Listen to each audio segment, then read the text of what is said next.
And here we have Hound in his vehicle mode, and he's a pretty nifty looking vehicle, if I do say so myself. Very compact, very simplistic. Something that I always liked about the Classics line is that it was the figures in it were very unique, while still keeping to the initial concept of the characters. Hound is something a little unique even to that. He doesn't really transform exactly like the old G1 figure, but it's very similar, and his look is very similar.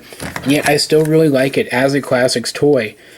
Though I kind of feel, looking back now, this would have fit better in the Generations line, where they tried to be a lot more accurate to the intention of the character. You can see he has his gun situated up here. It doesn't post in using the same post as he holds. There's the post there. It slots in on this really thin post here that tabs through on the back of these, I don't know what they would be, like seat backs, I guess. And it does work on either one. I just typically keep it on this one because, I mean, the driver would be over here. And he's very cool in that he actually has seats, and he actually has a steering wheel and a dash and everything. Very nice looking figure. Got this whole military green thing going on. He's even got the little stars. Autobot symbol there. Great translucent blue windshields. Chrome that's not too obtrusive on this whole front section. And silver painted behind it on the grille and on the tow winch.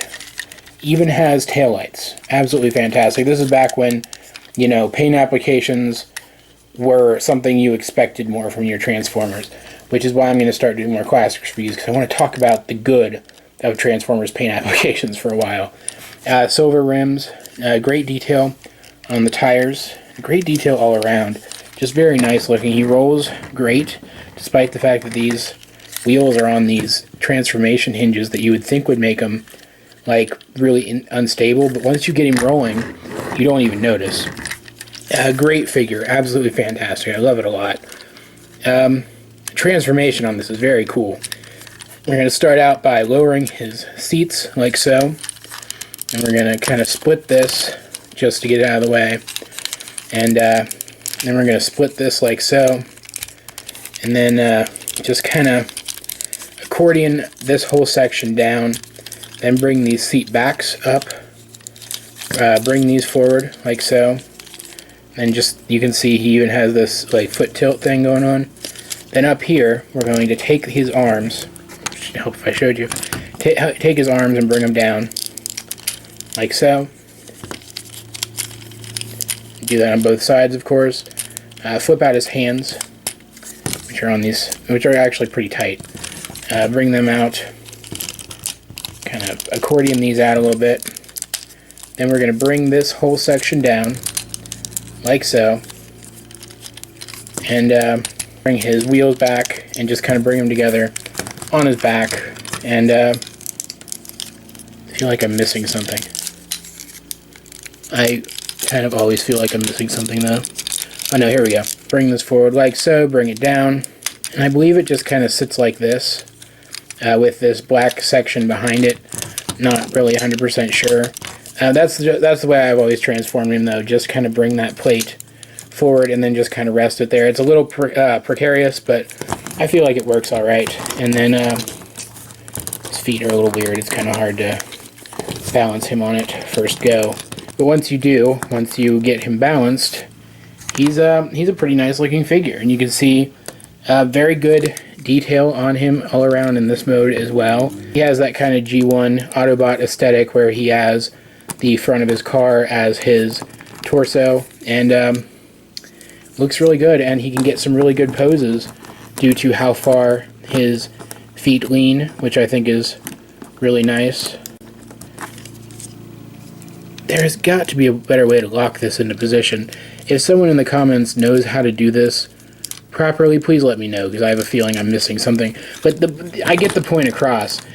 At least I'm pretty sure I do, in that this guy looks nice. He's pretty faithful to the character model that we saw on screen, and yet at the same time a very modern looking, very well engineered toy. Great articulation, full range of articulation in the arms, even a rotation. There doesn't look like there's a rotation hinge there, but there is, as you can see. Nothing in the wrists, of course, though. Nothing in the hips or in the waist either.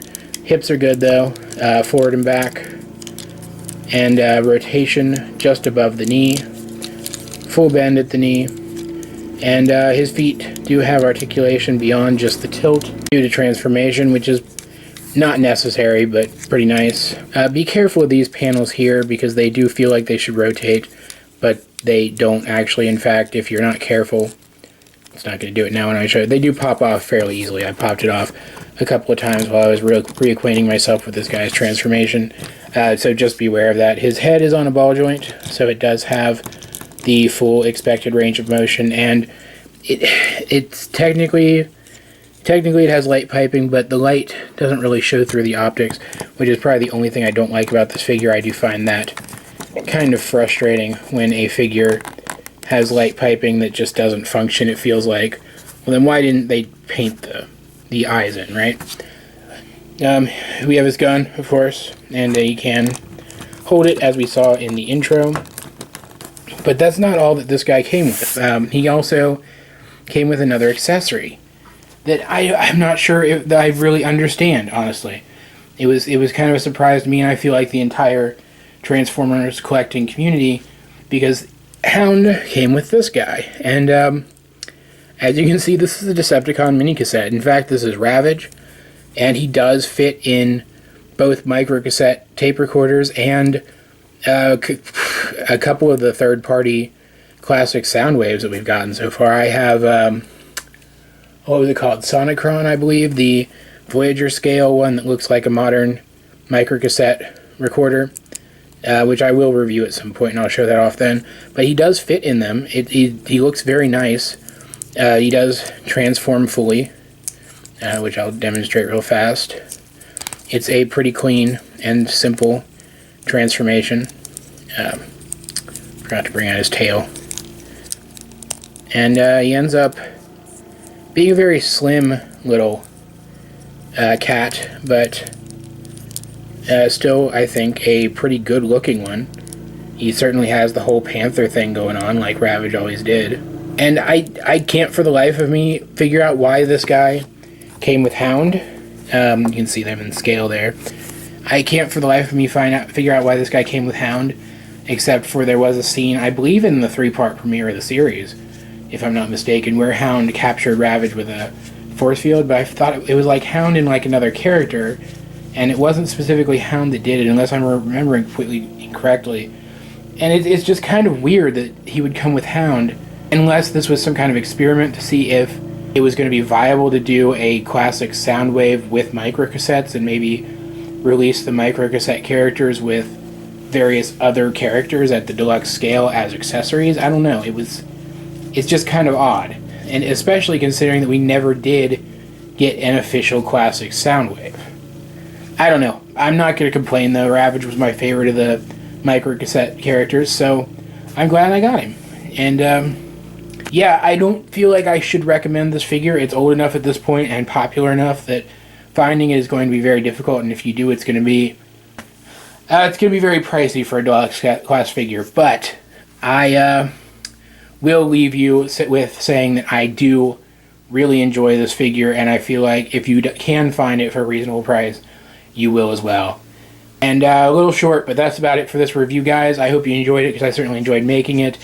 Help me out, like and subscribe, and leave a comment down below if you feel so inclined. In the description down below, you'll find links to all the other things I'm working on, including a link to my collections post. Check that out. And if you see anything in it you'd like me to review, let me know and I will see what I can do. This has been Awesome John 22, and I will talk to you guys later.